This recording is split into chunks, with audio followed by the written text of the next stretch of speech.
Well, hello, everyone. Welcome to this month's Southern California Sector-Specific Drought Outlook. I'm Andy Hoyle, and today is the 23rd of April of 2026.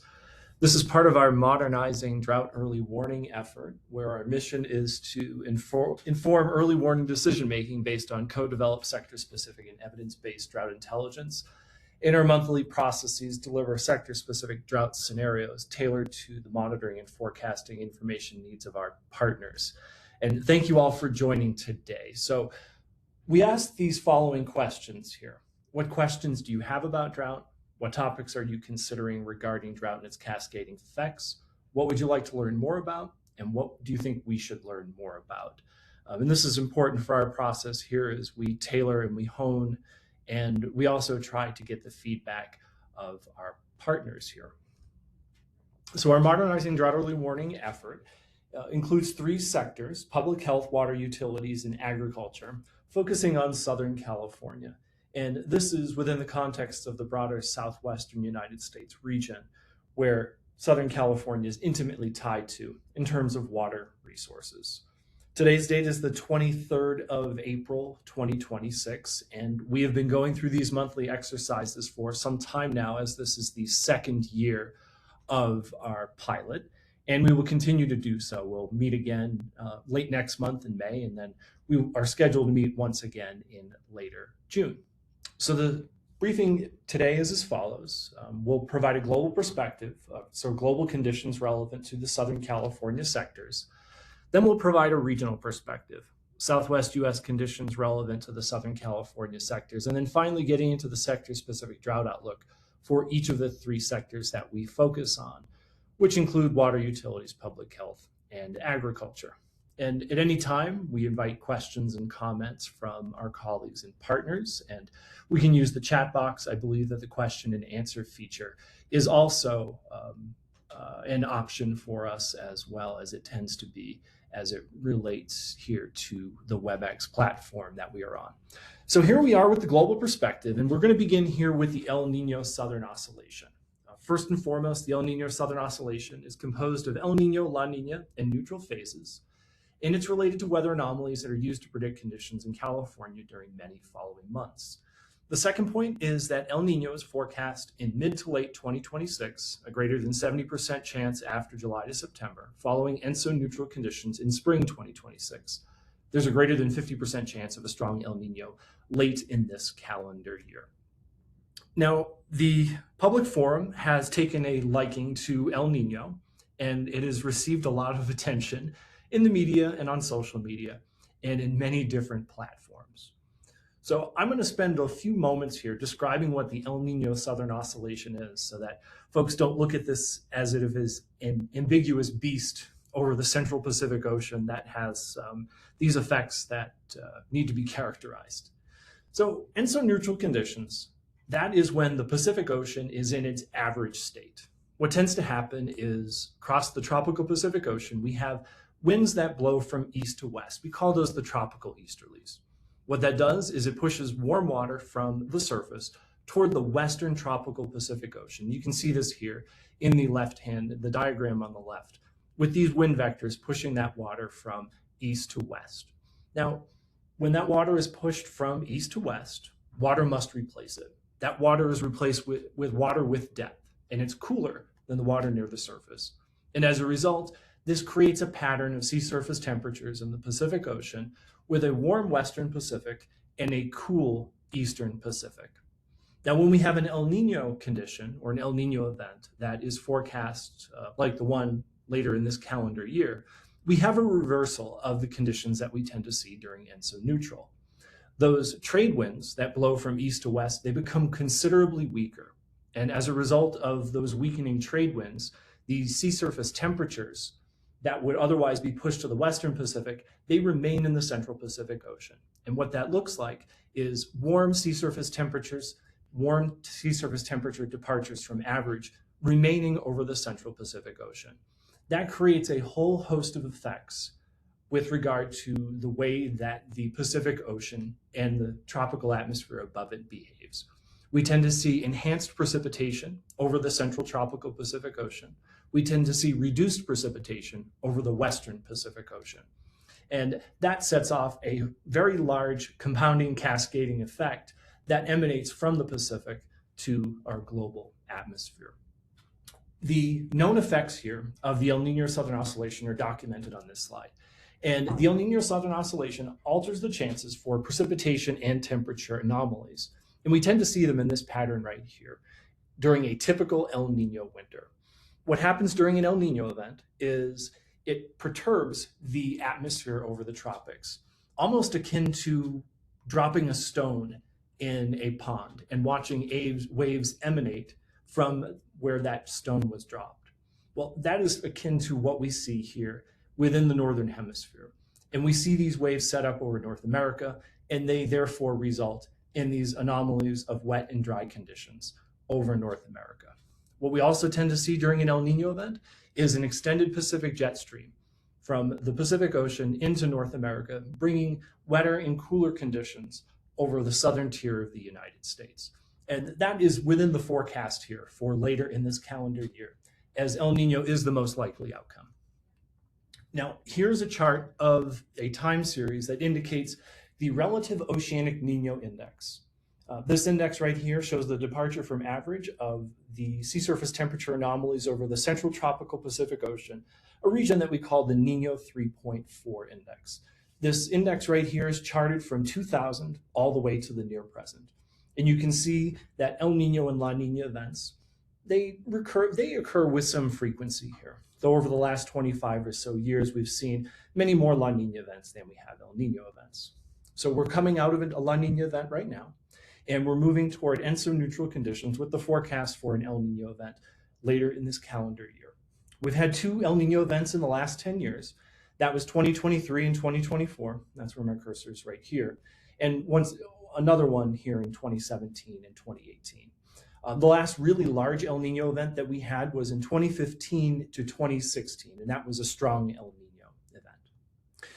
These are the probabilities that the NOAA Climate Prediction Center has issued as of April 2026 in trying to understand the possible outcomes of La Nina, ENSO neutral, and El Nino. So La Nina shown in the blue bar, El Nino shown in the red bar, the gray bar showing ENSO neutral. And during the season that we're currently in right now, March, April, May, indicating here almost a 100% chance of a ENSO neutral condition. And as we move through spring and into summer, we see that the probabilities and the chances of ENSO neutral diminish and the probabilities of El Nino increase. So after June, July, and August, there's almost an 80% chance of an El Nino event occurring. And then by later in the calendar year, there's greater than a 90% chance of an El Nino event. So this, for this time of year, is a very confident forecast of an El Nino event. Now, I think the question a lot of people are asking right now, and they're probably seeing a lot of this in the news media, is the chances of having a very strong El Nino event. I think what we've seen in popular culture right now is super El Nino and Godzilla El Ninos. At least in the scientific disciplines that I'm a part of, those aren't terms that we use. We use weak, moderate, strong, and very strong El Nino events. So the chart on this slide right here indicates the chances of such conditions: weak, moderate, strong, and very strong El Nino events. And those are shown in different shadings of red. So you can see here, by the time we reach June, July, August, there's a greater than 50% chance that we'll have at least a weak El Nino, and that there's about a 25% chance of having a moderate or even stronger than a moderate El Nino. By the time we reach later in this calendar year, there's a greater than 50% chance of a strong El Nino later in this calendar year of 2026. So a very confident forecast right now, and a fairly confident forecast for that of a strong El Nino event later in the calendar year. Now, I'll move on to the regional perspective, and then I'll go to open it up to questions and comments from those who may be in attendance here. So this is our regional perspective of drought. And in terms of current drought, abnormal dryness is building in Southern California once again after 4 precipitation events between October 2025 and February 2026. A second point here, and this should not be understated, unparalleled heat has really been a prevalent feature in the southwestern United States since October of 2025. And then finally, exceptionally low snow water volumes persist over the Southwest United States due to low precipitation and heat during this ongoing wet season. This right here is the U.S. Drought Monitor. The U.S. Drought Monitor considers several different types of drought and drought impacts across different timescales. It's a zero-order baseline feature of drought perspective that we can use in order to assess drought. There's certainly more complicated and more detailed ways to look at it, especially as it relates to sector-specific approaches that we'll outline here. But it's a good starting point, and this is what we'll look at. You can see over across almost the entirety of the southwestern United States that drought prevails, and especially so in areas like the Upper Colorado River Basin in western Colorado, where there is exceptional drought. Now, if you look towards Southern California here, what you'll note is that abnormal dryness, or this yellow shading, is beginning to build into Southern California after it was eradicated or removed late in the calendar year of 2025 because of some precipitation events that were seen there. But to a zero order across the southwestern United States, prevalent drought, pretty extreme drought, as we can see it right here, and especially for those key watersheds for Southern California. Part of the reason for why we are seeing these exceptional drought conditions in the Southwest is exceptionally low snowpack across much of the southwestern region of the United States. This is a map that's put together by USDA's NRCS. And what it indicates is that for these hydrological units, the percent of median snow water equivalent for these given these spatial units. And these values are pitiful, for lack of a better term. You can see here that they're not just pitiful here in California, they're pitiful across the entire Southwest, and which includes the Upper Colorado River Basin, which is an exceptionally important area within the southwestern United States, as it provides water to a lot of people and a lot of resources. Now, part of the reason for why we have seen exceptionally low snow water equivalent over the southwestern United States is because of areas of below average precipitation since the 1st of October. So these are maps here from the 1st of October to the 17th of April. You can see on the left right there, that is the total precipitation. The center panel is the precipitation percentile to date, April 17th. And this is a percentile rank compared to 1991 to 2020. Over areas of Southern California, we've seen some pretty high precipitation, at least as a percentile rank compared to that 30-year period. But that's not the same as what was observed across much of the southwestern United States. So areas like Nevada, Utah, and the all-important Colorado River Basin seeing exceptionally low precipitation for this compared to this 30-year period. This also includes areas of Arizona and New Mexico as well.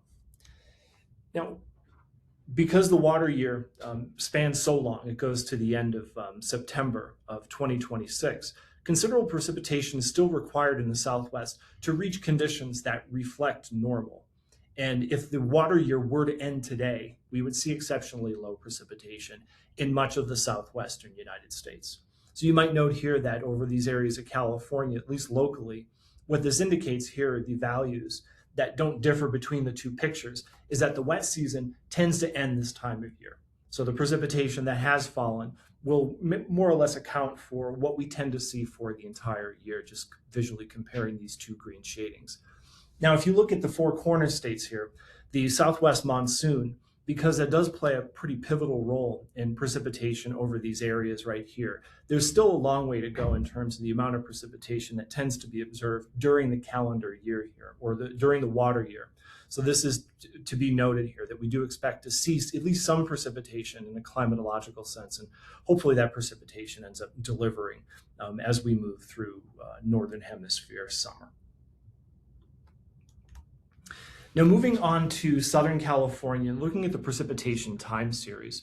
So this is a precipitation time series beginning in October and moving through the water year, so the following September. The black line indicates 2025 and 2025 to 2026 precipitation accumulation against the backdrop of precipitation percentile ranks for 1991 to 2020. And you can see here that there were several precipitation events that were rather noteworthy. One in October, one in November, another one in December, early January, and a smaller one, precipitation event in the middle of February. It was really because of those precipitation events that has led to a situation here where precipitation is above the median and above the 60th percentile for Southern California. The big issue here, though, is that it's been about 2 months since we've seen material precipitation over Southern California. And that amid the backdrop of really warm temperatures that I'll highlight in a few slides, really can lead to that land surface drying out and drying out a lot quicker than it could in another season where we had precipitation events, say, in March and early April. Now, we also compare this to 2024, 2025. So the last water year was also a La Nina year like the year that we're currently in.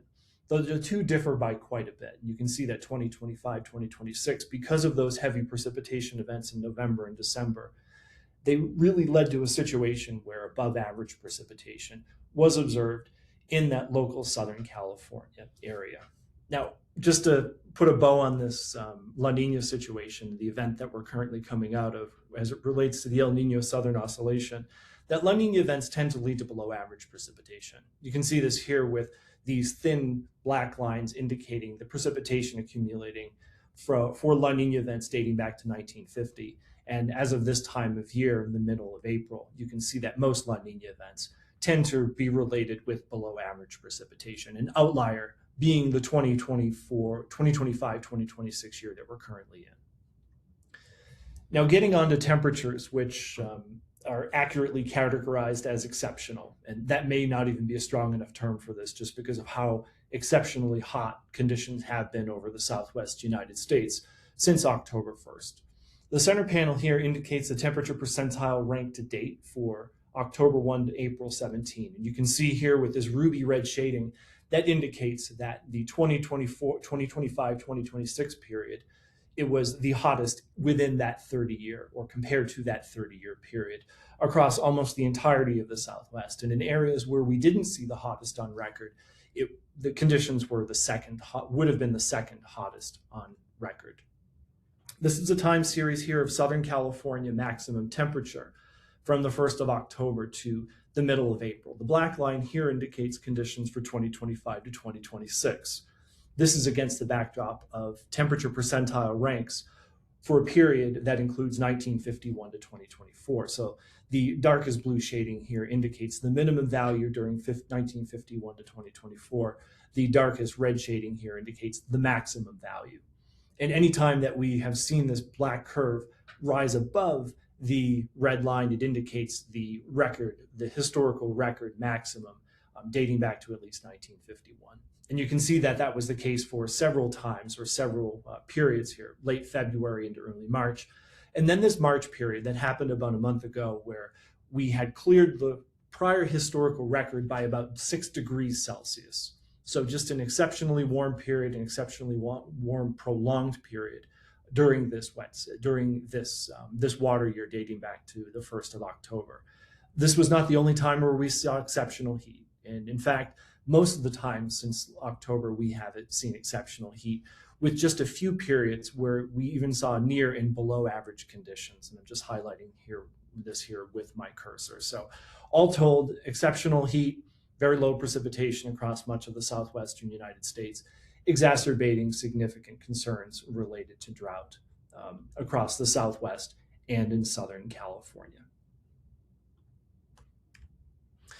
Now, getting into forecasts relevant to drought, and once I finish this section here, we'll open it up to questions and comments from the audience here. The first here is that the winter wet season has effectively ended in Southern California, as no notable precipitation events are forecast in the next 2 weeks. The second point here is that the Western United States is expected to experience persistence of above average temperatures through summer of 2026, or at least summer of 2026. And then finally, above average autumn and winter precipitation in the Southwest United States is associated with moderate and strong El Nino events. So with that above average precipitation, or with an El Nino event, there's a suggestion of above average precipitation later in this calendar year. This chart right here indicates the chances of integrated vapor transport as a function of time and latitude. And what this here is an indicator of is a phenomena called atmospheric rivers, which provide precipitation to the west coast of the United States. So anytime that you see integrated vapor transport being large, what that indicates is that wind is pushing a lot of moisture onshore, and that moisture then engages and interacts with the orography, creates clouds, and leads to precipitation. So integrated vapor transport, there's a high chance of those values being exceeded here, which is 250 kilograms per meter per second. And that right there corresponds to a latitude that's actually too far to the south for Southern California. It's really below about 32 degrees north. And that's around 3 days from now, so over this coming weekend. And you can see here that this is a little bit too far south here for Southern California to be really engaged in this precipitation. So these precipitation events, at least as current within this forecast system, are really confined here to Baja and into Mexico. And what this suggests here is over the next few weeks that the Southern California precipitation season has essentially ended. So with that, we're looking ahead here to later in the spring and early summer, and then into the core of summer, July to September. So on the left, what's being shown here is the seasonal precipitation outlook from the NOAA Climate Prediction Center, and not indicating here a change in the chances of above or below average precipitation in Southern California. That's because it's the wet season. It's not the wet season here. So the wet season is effectively ended, and as a result of that, not indicating any increased or decreased chances of above or below average precipitation. There is a suggestion of an enhanced southwestern monsoon in providing precipitation over the southwestern United States. And you can see that here with increased chances of above average precipitation. Across the western United States, very high likelihoods of above average temperatures across the west and in the Four Corners states, and of course in Southern California as well. And that would indicate a continuation of heat and extreme heat in the southwest and the west more generally. Now moving here to July, August, and September, indicating here a forecast of above average precipitation centered over the Four Corners states. And this is related to the forecast El Nino event. And I'll provide a little bit more flavor to that in the following slide. There can be a stray shower or some thunderstorms that do move into Southern California related to monsoon behavior. Sometimes that can be a little bit detrimental because heavy precipitation on an otherwise dry land surface can lead to some negative effects. On the right here, this is the seasonal temperature outlook for July, August, and September, indicating increased chances of above average temperatures. Now moving here into the possibilities of what a moderate and strong El Nino event can provide in terms of precipitation and temperature. So what we've done here is to take June, July, and August and to look at years in which we had moderate to strong El Nino events dating back to 1950. Then look at how often we saw above average precipitation and below average precipitation, and above average temperatures and below average temperatures here. Now we see above average precipitation 33% of the time. We see below average precipitation 33% of the time. So anytime that you see shading here that's greater than 40%, 50%, 60%, it indicates an increase in the chances of above average precipitation or below average precipitation, and the same for temperatures as well. So June, July, and August, we tend to see increased chances of above average precipitation over the southwestern United States within the monsoon areas here. And this is reflected within the forecasts that are coming from the NOAA Climate Prediction Center. You might notice here that there are increased chances of above average precipitation in Southern California. This is the dry season in Southern California. So this could be picking up on some pretty light precipitation events in the historical record. This does not indicate that above average precipitation in the same way that above average precipitation would affect Southern California, say during the winter time here. So even though green shading is noted here, it does not mean the same as what we would tend to get from green shading during, say, an above average precipitation season in the winter time. El Nino events are also related to below average temperatures across the western United States, but we do have some competing factors here. Competing factors in the sense of what an El Nino could provide, but also competing factors in terms of trends in our temperature record in the western United States, which are forecast to win the day, at least in terms of the temperature forecasts that are coming from the NOAA Climate Prediction Center. So I think we're way more heavily weighting here on above average temperatures because of the competing and the winning in the way that long-term trends will win the day, as opposed to the temperatures that are related to El Nino. Now, as we move later into the calendar year, this is for September, October, November. On the left are the chances of above and below normal precipitation related to moderate and strong El Ninos. And what we note over almost the entirety of the southwestern United States is that these El Nino events, moderate and strong, are related to above average precipitation. So that is a sight for sore eyes. We do caveat this here pretty heavily in the sense that this only does constitute a 50 to 60% chance of above average precipitation related to a moderate and strong El Nino event. It still does leave open the possibility that there could be a 40 to 50% chance of not seeing above average precipitation. And a cautionary tale is the 2015-2016 El Nino, where we saw strong El Nino, but we did not see above average precipitation during that fall and that winter. Speaking of winter, these are the chances of above and below average precipitation on the left related to a moderate and strong El Nino, and we see that characteristic pattern of above average precipitation across almost the entirety of California, Nevada, and the Four Corners states. And the chances of that occurring are about 40, 50, 60% chance. But once again, we did see during the strong El Nino event of 15-16 that El Nino did not deliver. We didn't see above average precipitation, and that we sometimes don't. So that is a possibility here and something we still need to remain vigilant for. One feature that does pop out here is western Colorado in the upper Colorado River Basin, where strong El Nino events tend to lead to enhanced chance of below average precipitation in that area. So that is something that we will have to watch rather closely. Okay, that finishes up our assessment of monitoring and forecasting for Southern California and more generally the southwestern United States. Are there any comments or questions?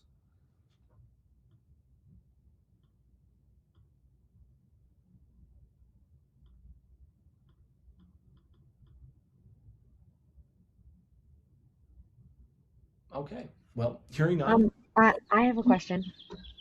And I believe that's Sonia. This is Sonia. Yeah, thank you so much for this overview, and I appreciate the deeper dive into El Nino.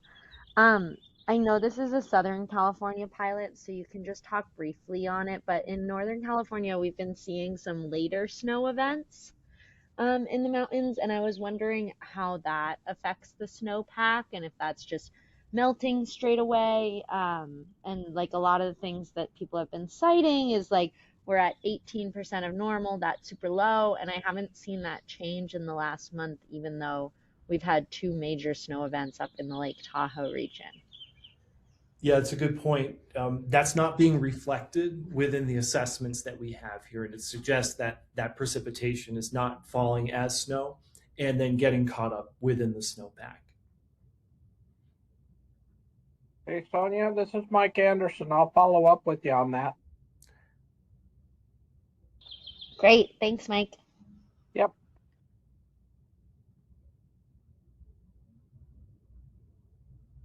I see that Jesse has a hand up. Yeah, thank you. Timely conversation. A lot of local news is currently San Luis Obispo County. A lot of local news is currently pointing and using the word Godzilla, so I appreciated you just addressing that, which of course brings a lot of concerns for flooding like we experienced in 23-24.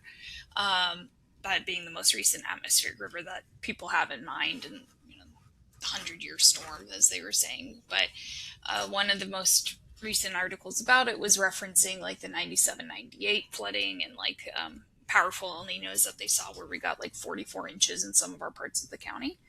I'm just curious, for the graphs that you present for precipitation, is there any chance that it could be presented in absence of those powerful El Ninos? So yeah, I'm watching you as you keep going back, and I think you showed like our current trend with the months where we had higher precipitation as a line graph more. You keep going back. Let me go back.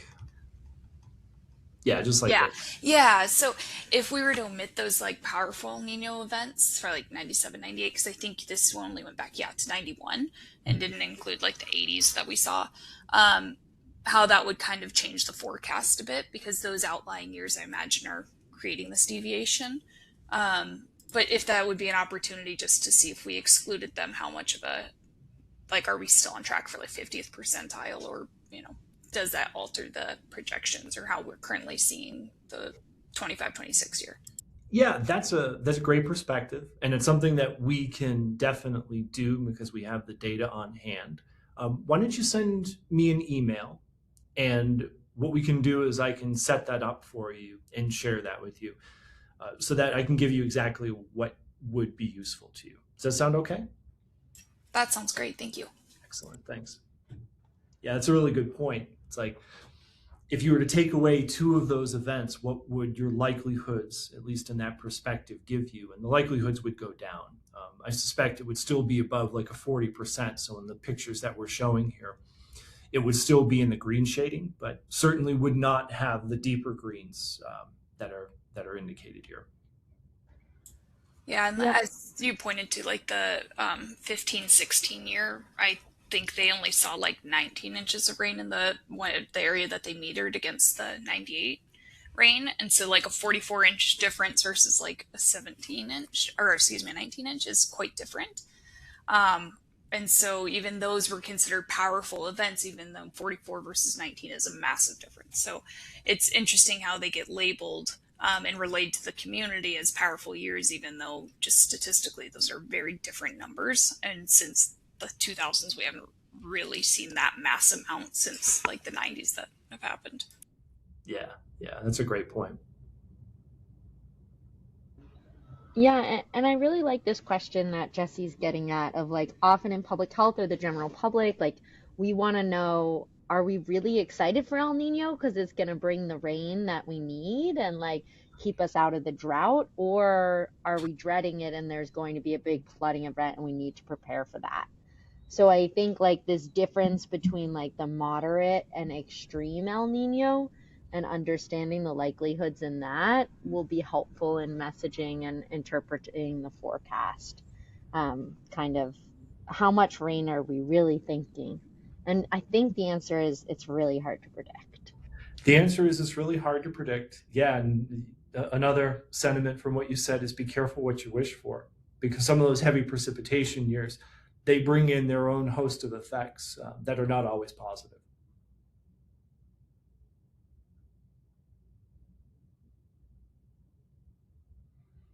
All right, well, thank you for that. And yeah, I look forward to following up with the both of you.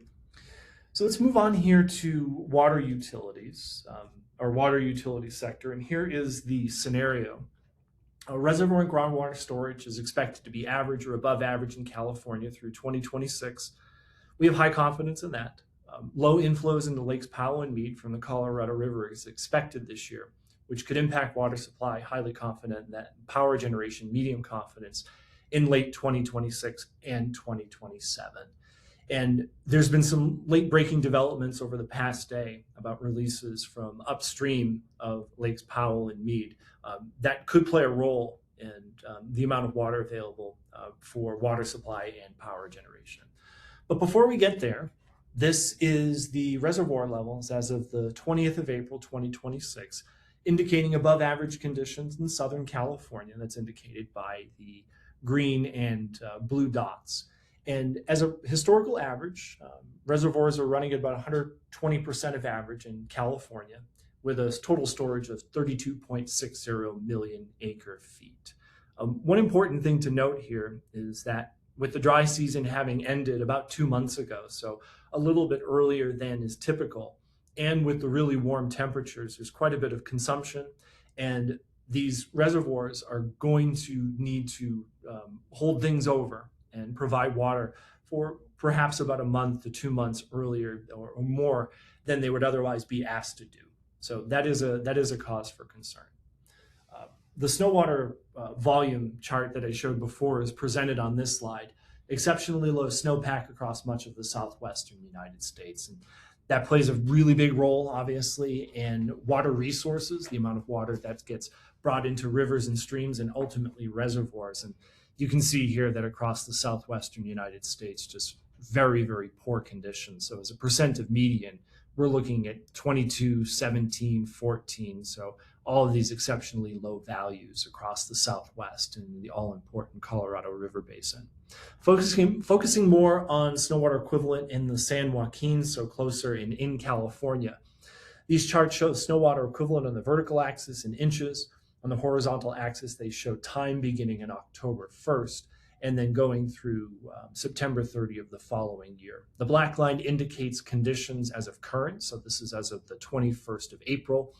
And the shaded colors here, red, yellow, green, light blue, and blue, indicate percentile ranks for a period of record in the history of 1991 to 2020. You can see comparing the black curve, the current conditions, against the backdrop of the historical conditions, that values are exceptionally low. The fourth percentile, 33% or 37% of median to the day and 33% of the peak median, which tends to happen a few weeks ago, so the first week of April here. So really poor conditions in California. This gets to what Sonia was talking about before.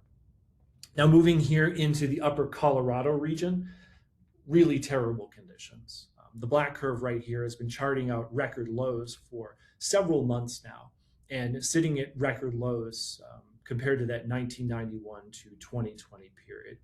We had an exceptional drop-off of snow water equivalent in the middle of March toward the end of March, and there has been very little in the way of recovery since then. We tend to not experience much recovery this time of year because conditions tend to get a little bit too warm for that, but nonetheless charting out record lows, 0th percentile, 22% of the median, and we're considerably below that record low value for 1991 to 2020. This is going to hinder the amount of water available. Speaking of which, these are projections for Lake Powell end of month elevations from the U.S. Bureau of Reclamation. I showed this last month, so these are based on projections from March 2026. The black curve indicates conditions that were observed. The red curve here indicates the probable minimum inflow, assuming some Lake Powell releases of 7.48 million acre feet in 2026 and 7 million acre feet in 2027. The blue curve here indicates the probable maximum inflow of 7.48 million acre feet of a release as in 26 and 27.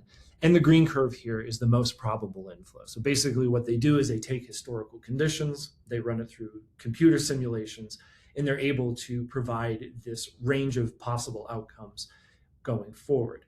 What we note here is that the most probable inflow, which is the green curve, that falls below the minimum power pool level by late in calendar year 2026, persisting into April of 2027, and until there would be such time when snow that presumably falls in the next winter then makes its way into the reservoir.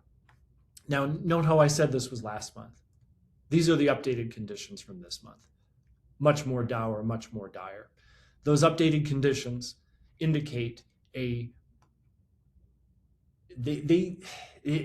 indicate that we'll fall below minimum power pool level by the time we reach this summer.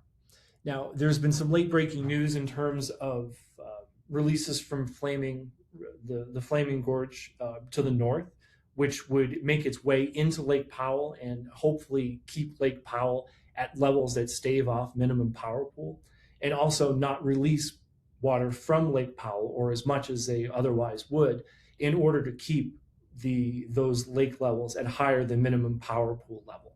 I don't think the details of that, or at least what I've read, have really fleshed that out. So it remains to be seen how exactly that will play out here. But the conditions that are being indicated here by these Bureau of Reclamation projections hopefully will not occur just because of the management decisions that are going to take place. So this right here is once again the water utilities scenario, and I open it up to comments and questions from folks who may be in the audience.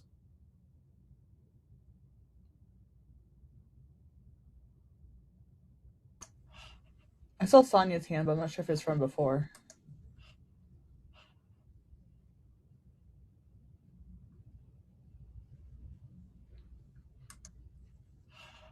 I guess we'll assume it's from before.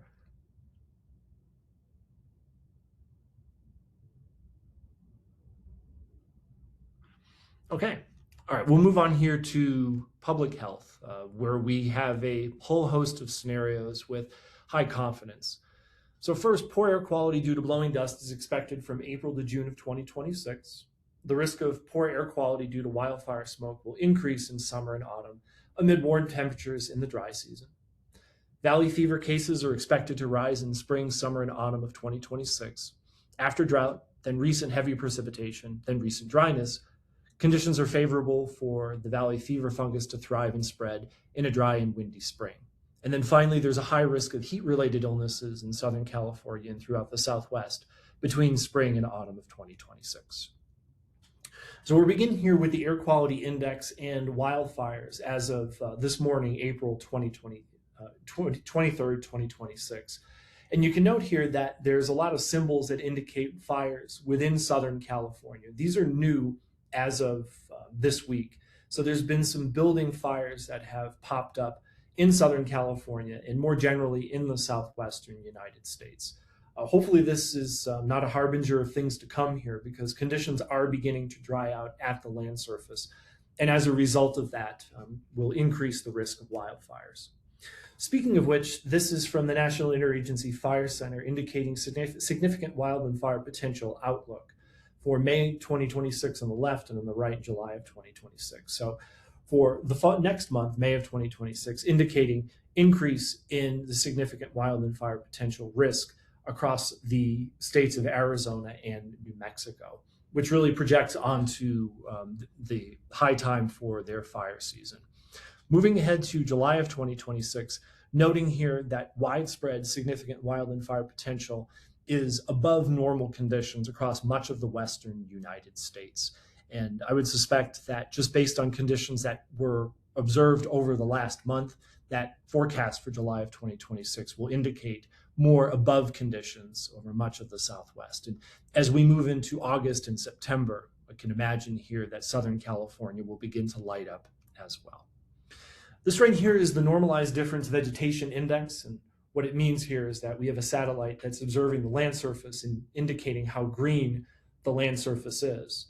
So when we see brown conditions here, this is a departure from average. So when we see brown shading, it indicates that conditions aren't as green as they typically aren't as green as average. And when we see the green shading, what it indicates is that conditions are greener than average. What we infer from this is when we have conditions that aren't as green as average, what that means is that conditions are anomalously brown on the land surface. These brown shadings here indicate a browner land surface than we saw last month, and that the early green up that we did see last month in Southern California has ended, and this is beginning to indicate a curing of the land surface and the vegetation at the land surface. That is an unfortunate situation for obvious reasons, because we did see some above average growth with the precipitation that we saw that helped to develop those fine fuels, and those fine fuels now with them browning down and curing would be more prone to burn. Moving on here to valley fever. In Southern California, we saw above average precipitation that did eradicate drought. But unfortunately, when we see above average precipitation that eradicates drought, it allows the valley fever fungus to thrive. And as a result of that, that allows for winds to then blow the valley fever fungus around and begin to affect people. So this sequencing of drought, above average precipitation that allowed valley fever fungus to thrive, then a drying of the land surface because we haven't seen any precipitation in the last 2 months, that will lead to a situation where valley fever fungus being spread around and affecting people. Now, getting into winds here, this is the time of year in which we tend to see winds at their highest in April, May, and June. So what we're showing here is wind speed in the vertical axis as a function of time beginning in October and going through the following September. And this is the distribution of wind speeds as a percentile rank from 1951 to 2023. And you can see this time of year that the distribution of winds increases in April, May, and June, and that right there will spread valley fever fungus around, and also blowing dust. This right here is similar to what we were showing before, but this is for forecasts that come from April 20th, so just a couple days ago. What this indicates here is the distribution of wind speeds on a given day from a forecast model from the European Center for Medium Range Weather Forecasting. What this indicates here is that windy conditions in Southern California are forecast during this weekend and then into next week. So above average wind speeds would lead to some situations of blowing dust, and obviously the valley fever fungus could infect folks. What I've also shown here too is the maximum and minimum temperatures in degrees Celsius as we move through this weekend until next week. What this indicates here is that conditions over Southern California are forecast to be quite hot as we move into next week, with temperatures above 30 degrees Celsius and approaching 35 degrees Celsius. Now, as we move into summer and through spring and into summer, I've noted this before, that above average temperatures are forecast in the Southwest and in Southern California here. So a continuation of above average temperatures that we have observed as of late. And that they're increasing the potential for heat-related illnesses. So with that, we will finish up our public health sector. Are there any comments or questions?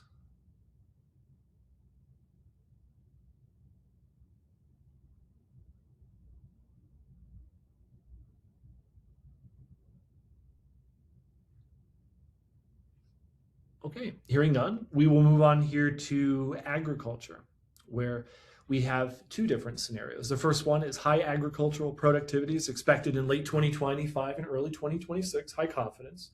An increased risk of crop stress exists in spring and summer 2026, mostly because of the warm temperatures that have been observed and are forecast to occur. High confidence in that. With water levels and regional reservoirs in 2025 and 2026, less water may be available for irrigated agriculture in 2026 and 2027, which would reduce agricultural productivity. Medium confidence in that. The reason for that is because of the management decisions that are taking place right now, and specifically pointing to the water releases from the Upper Colorado in the Flaming Gorge, and then those making their way down into Lake Powell, which would obviously affect water availability there. A time series here shows annual rangeland forage production. So this is a growth rate in pounds per acre per day as a function of time beginning in October and then through the following September. What this indicates here is that annual rangeland forage production tends to be at a maximum in the month that we're currently in, which is April. And the three peak months for that are March, April, and May. So this is the time of year in which we tend to see forage production at its greatest, with some marginal production and relatively lower production in October through February. The chart here shows croplands over Southern California, and this is from USDA's GADAS system, which is a really nice visualization tools for being able to see drought and drought-related impacts on agriculture. And what you can note here is that the shaded polygons of yellow, orange, and brown are indicating mixed cropland, irrigated cropland, and rain-fed cropland, and that over Southern California, these cropland areas are rather prevalent, indicating the importance of agriculture, irrigated and non-irrigated, over Southern California. I showed this previously, and what it indicates here is that across much of Southern California and the southwestern United States is that browner land surface conditions are prevailing. This is browner relative to the long-term average. What we did see was an early green up because of precipitation and temperatures in Southern California, but that green up is subsiding and is leading to a browner land surface than we otherwise tend to see during April 12th to the 20th, compared to a historical record that goes back to the early 2000s. So this browning is indicating an early curing of vegetation conditions. So folks may be familiar with the evaporative demand drought index, and that's what's being shown here. What it shows is the evaporative demand from the land surface and also includes plant transpiration. This remarkable band of exceptional conditions prevailing from all the way from the west coast to the east coast is indicating the extreme temperatures and the extreme evaporative demand capacity of the atmosphere for a 4-week period ending on April 16th. These conditions are truly extraordinary, and I think we're going to have to look at the data here. So this averaged over almost the entire contiguous United States must be the greatest on record. I can't imagine that it wouldn't be, because these conditions, it's really difficult to describe how exceptional they are. For the purposes of Southern California and the southwestern United States, we're getting a lot of demand of water from the land surface to the atmosphere. And as a result of that, that's going to stress out vegetation quite a bit. A lot of this evaporative demand, there's a lot of contributors to it. Wind speed, solar radiation, those are two primary contributors, but temperatures are as well. The exceptional temperatures that we have observed in the southwestern United States, this being indicated here by the time series over Southern California that I showed previously, this is really just a dire situation in terms of the evaporative demand, and temperatures playing a big role in that. Warm temperatures are forecast to continue during the spring and during this summer. And we've highlighted this several times during today's presentation, and this is just highlighted here again for May, June, and July, and again for July, August, and September. Also, in terms of water availability, there's some management decisions that will be made that are going to change the perspectives as it relates to Lake Powell, but also will change the perspectives as they relate to the water that's going to become available from these sources in 2026 and 2027. So I think we'll all have to stay tuned for that. So that finishes up our agriculture sector, and here's our agriculture scenario once again. I'll pause for any comments or questions.